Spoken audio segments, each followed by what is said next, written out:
কিছু কিছু মোল্লা আছে না, স্টেজ উঠতে নবী তো আমরার মতো ওই, আরে দুশে গুণে মানুষ জোরা কর না নাউজুবিল্লাহ। এরারে আমি একটা শান দিয়া বুঝাই দেই, মন দিয়ে শুনলেন। বিয়া কইরা বউ গরো আন্না কইলে মায়ের মতো, বউ তোর হারাম হইব আর জোতা খাইবি কত রে, জোতা খাইবি কত। বউর কি মা কোন যাইব না, বউরে মা করে বউ থাকবো, এটাই কইতেছি বুঝছেন আমি কি কই। বিয়া কইরা বউ গরো আন্না কইলে মায়ের মতো, শুধু যুবক ভাইদের জন্য দিতেছি। আরে বউ তোর হারাম হইব আর জোতা খাইবি কত রে, জোতা খাইবি কত।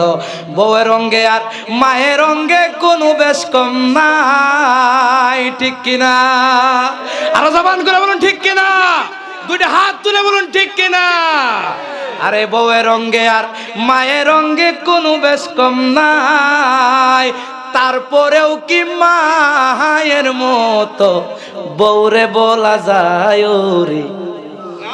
না, মায়ের মতো বউরে কোন যাইব? কইলে বউটা থাকবো নি।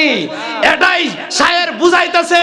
আরে বউরে যেমন ভাবে, বউ তো মায়ের মতো গঠন, মার যেমন গঠন বউরও তেমন গঠন, কিন্তু বউকে মা কইলে যেমন বউ তালাক হয়ে যায়, ঠিক তুমিও যদি আমার নবীকে আমার মতো চেহারা, আমার মতো হাত পা দেখা যদি তুমি কও নবী দিয়ে আমরার মতোই দুশে গুণে মানুষ, তাইলে ঘরের বউরে মা কইলে যেমনে ঘরের বউ তালাক হয়ে যায়, এমন ভাবে নবীরও আমরার মতো দুশে গুণে মানুষ কইলে তুমি আমার ইমানটাও আইন তালাক হয়ে যায়।